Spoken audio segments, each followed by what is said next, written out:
Good morning बच्चों। आज हिंदी की कक्षा में आप सबका स्वागत है। मैं उम्मीद करती हूँ आप बिल्कुल स्वस्थ होंगी, आपकी पढ़ाई भी ठीक चल रही होगी। तो बेटा देखिए, हिंदी में हम लोग हर खंड से एक एक अध्याय पढ़ चुके हैं। काव्य खंड से भी आपका कबीर का खत्म हो चुका है, उनका जीवन परिचय, उनकी साखी और पदावली। गद्य खंड से भी आपका भारतेंदु हरिश्चंद्र का जीवन परिचय और भारतवर्ष उन्नति कैसे हो सकती है, इस पाठ की पूरी व्याख्या आपको बताई जा चुकी है। और कथा भारती से भी आपकी पहली कहानी मुंशी प्रेमचंद्र द्वारा लिखित बलिदान कहानी का संक्षिप्त कथा वस्तु और उससे संबंधित उसका उद्देश्य भी मैंने लिखकर आपके पास भेज दिया है। और रहा नाटक, ये सारा सब कुछ प्रथम खंड में आपको पूछा जाता है। जो चीज़ें आप पढ़ी हैं ये सारी चीज़ें आपको हिंदी के प्रथम खंड में आएगा, क्योंकि जो प्रश्न पत्र आपका 100 नंबर का आता है, ये मैं शुरू में ही प्रश्न पत्र का प्रारूप आपको बता चुकी हूँ। वो 2 खंड में आता है। तो प्रथम खंड में आपका गद्य, काव्य, नाटक और कथा भारती, ये 4 चीज़ें आती हैं और चारों ही चीज़ों से हम लोग एक एक अध्याय को अध्ययन कर चुके हैं और उसका लिखित नोट्स भी आपको मैं भेज चुकी हूँ। और मुझे ये पूर्ण विश्वास है कि आपका ये जरूर तैयार हो गया होगा। तो आपको फिर मैं बता देती हूँ, जीवनी 5-5 नंबर की गद्य और काव्य से, गद्यांश और पद्यांश 10-10 नंबर के, कहानी आपका 5 नंबर का, नाटक आपका 5 नंबर का। तो इस तरह से आपका 40 नंबर 50 नंबर के प्रश्न आपके पढ़ाए जा चुके हैं। अब द्वितीय खंड में क्या पढ़ना है? द्वितीय खंड में सबसे पहले हम लोगों को संस्कृत खंड से हिंदी अनुवाद लिखने के लिए आएगा। आपको पाठ से, जैसे आप 10th में संस्कृत खंड पढ़ती थी, तो पाठ के हिंदी अनुवाद के साथ साथ 2 या 3 नंबर का आपको प्रश्नोत्तर भी लिखने के लिए आता था।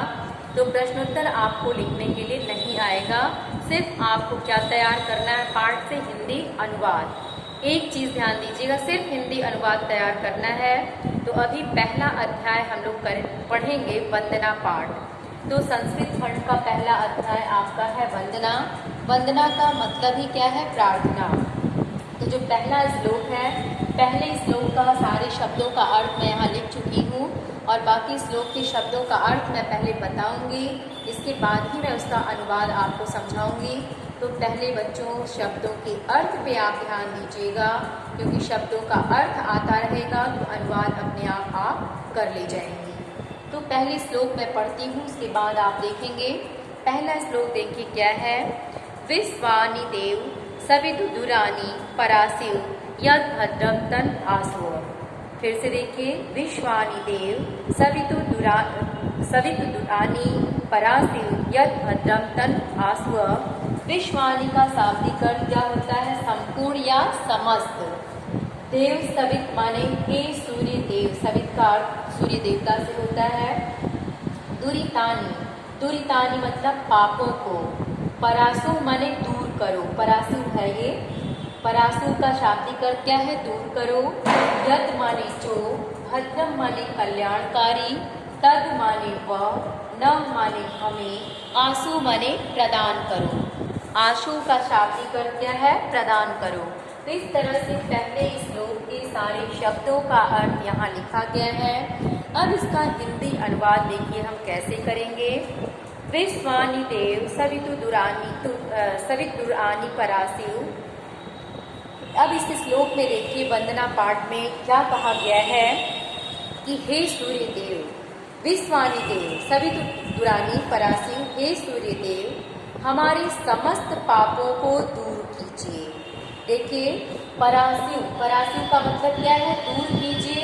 दुरितानि माने पापों को। तो हे सूर्य देव हमारे समस्त पापों को दूर कीजिए। फिर क्या है? यद भद्रम तन आसुव। यद, यद माने जो, और किंच माने क्या होता है? कुछ। तो यहाँ देखिए, नहीं, यद भद्रम तन आसुव, यद माने जो, भद्रम माने कल्याणकारी, तद माने वह, और नह माने हमें, आंसू माने प्रदान कीजिए। तो जो हमें, हमारे लिए उपयोगी है, या जो कल्याणकारी हो वो हमें प्रदान कीजिए। फिर से एक बार देख लीजिए। हे सूर्यदेव, हमारे समस्त पापों को दूर कीजिए, यद भद्रम तन आस्व, और हमें वे कर्म प्रदान कीजिए जो हमारे लिए कल्याणकारी हो। क्योंकि आंसू माने क्या है? प्रदान करना। तन माने क्या है? आपका देखिए, न माने हमें, यद माने जो, भद्र माने कल्याणकारी। तो जो कल्याणकारी है वो हमें प्रदान कीजिए। दूसरा देखिए, ईशावास्य इदम सर्वम यद किंच जगत्याम जगत तेन तक तेन पूजिता माँ वृदः कश्य विदम धनम। यहाँ भी शब्दों का अर्थ देखिए। ईशा का शाब्दिक अर्थ ईश्वर से है, वाष्यम मतलब व्याप्त है, इदम माने यह, सर्वम माने सब, यद माने जो, किंच माने कुछ भी, जगत्याम माने संसार में, जगत माने जड़ या चेतन, तब तेन माने त्याग पूर्वक, भुजिताम माने उपभोग करो, माँ मतलब नहीं, हृदय माने लोभ, कस्य इदम माने किसका, धनम माने धन। अब देखिए इसका हिंदी अनुवाद कैसे करेंगे। ये तो शब्दों का अर्थ है। ईशावास्य इदम सर्वम, ईशावास्य इदम सर्वम यद किंच जगत्याम जगत, जगत्याम जगत इसका अर्थ यहीं से शुरू करेंगे। तो जगत्याम माने संसार। तो इस संसार में अब देखिए यहाँ जगत्याम, जगत्याम माने संसार। तो इस संसार में जो कुछ भी, जगत, जगत माने क्या है? जड़ या चेतन। तो इस संसार में जो कुछ भी जड़ चेतन है, ईशावास्य इदम, वास्य माने व्याप्त है, ईशा माने ईश्वर, सब में परमात्मा का वास है। पहली लाइन का हिंदी अनुवाद क्या है देखिए। किंच माने कुछ भी, जगत्याम माने जगत या संसार, जगत माने जड़ या चेतन, ईशा माने ईश्वर, इदम माने व्याप्त है।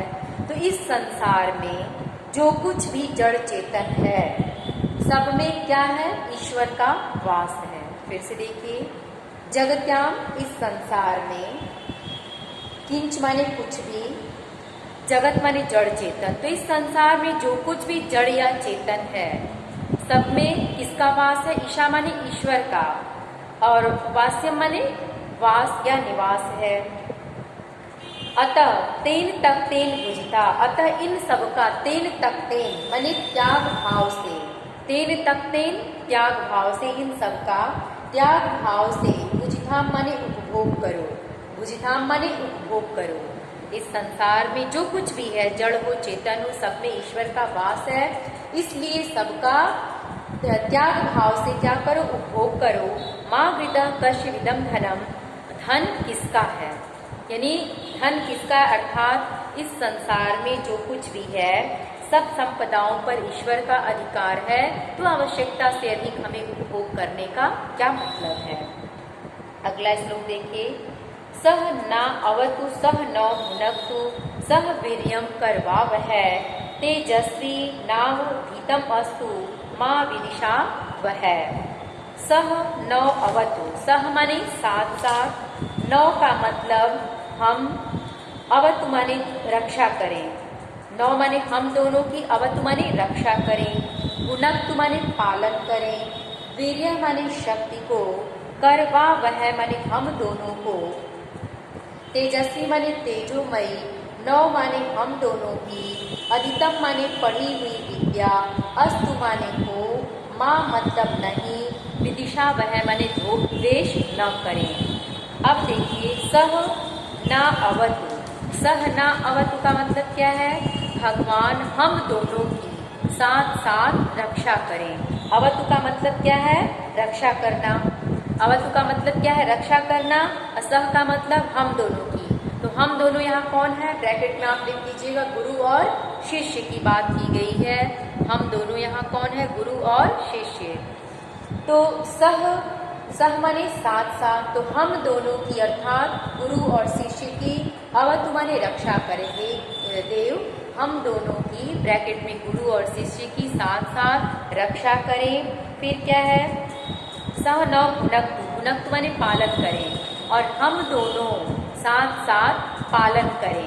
फिर क्या है, सह वीर्यम करवावह। वीर्यम माने क्या होता है, शक्ति, करवावह माने प्राप्त करें। तो हम दोनों साथ साथ बल को, शक्ति को प्राप्त करें। हम दोनों का अध्ययन भी क्या हो, तेज युक्त हो। और हम फिर अंत में कहते हैं कि माँ विदुषा वह, हम दोनों परस्पर द्वेष न करें। अगला श्लोक है, देख लीजिए चौथा। उत्तिष्ठ जागृत्य प्राप्य वारान्यबोधत। देखिए, उत्तिष्ठ जागृत, प्राप्य वारान्यबोधत। उत्तिष्ठ माने उठो, जागृत माने जागो, प्राप्य माने प्राप्त करके, वारान माने श्रेष्ठ, निबोधत माने ज्ञान प्राप्त करो। अर्थात हे मानव उठो, और जागृत प्राप्य, जागृत माने जागना, जागना का मतलब क्या है, उद्यम करना। तो हे मानव उठो, जागो, उद्यम करो। जागने का मतलब सजग रहना भी है। तो हे मानव उठो अर्थात उद्यम करो, जागृत माने जागो अर्थात सजग हो जाओ, वारानिबोधत और श्रेष्ठ ज्ञान को प्राप्त करो। वारान का शाब्दिक अर्थ श्रेष्ठ होता है, निबोधत माने ज्ञान को प्राप्त करना। तो उठो, जागो और श्रेष्ठ ज्ञान को प्राप्त करो। अंतिम श्लोक भी देख लीजिए। यतो यतः समीहसे ततो नो अभयम कुरु, सन्नः कुरु प्रजाभ्यो अभयम न पशुभ्यः। यतो यतः, जहाँ जहाँ से, शब्द का अर्थ देखिए, यतो यतः जहाँ जहाँ से या जिस जिससे, समीहसे माने चाहते हो, तत् माने वहाँ से, अभयम माने निर्भय, कुरु माने करो, और सन्नह माने सधन्नह, सह का मतलब कल्याण, नह का मतलब हमारा। संधि विच्छेद करेंगे तो सधन्नह, सम का मतलब कल्याण और नह का मतलब हमारा। फिर प्रजोभ्यम अभय, और प्रजाभ्य माने संतान का, पशुभ्य माने पशुओं से।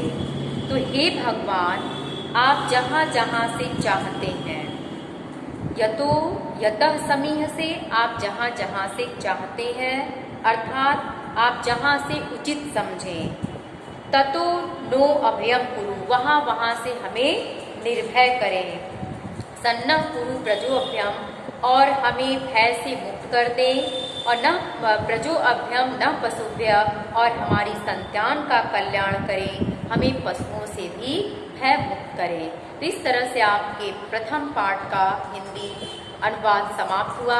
आप इसका हिंदी अनुवाद जरूर कॉपी से लिखिएगा, क्योंकि परीक्षा में इससे 10 नंबर के अनुवाद पूछे जाते हैं। Thank you.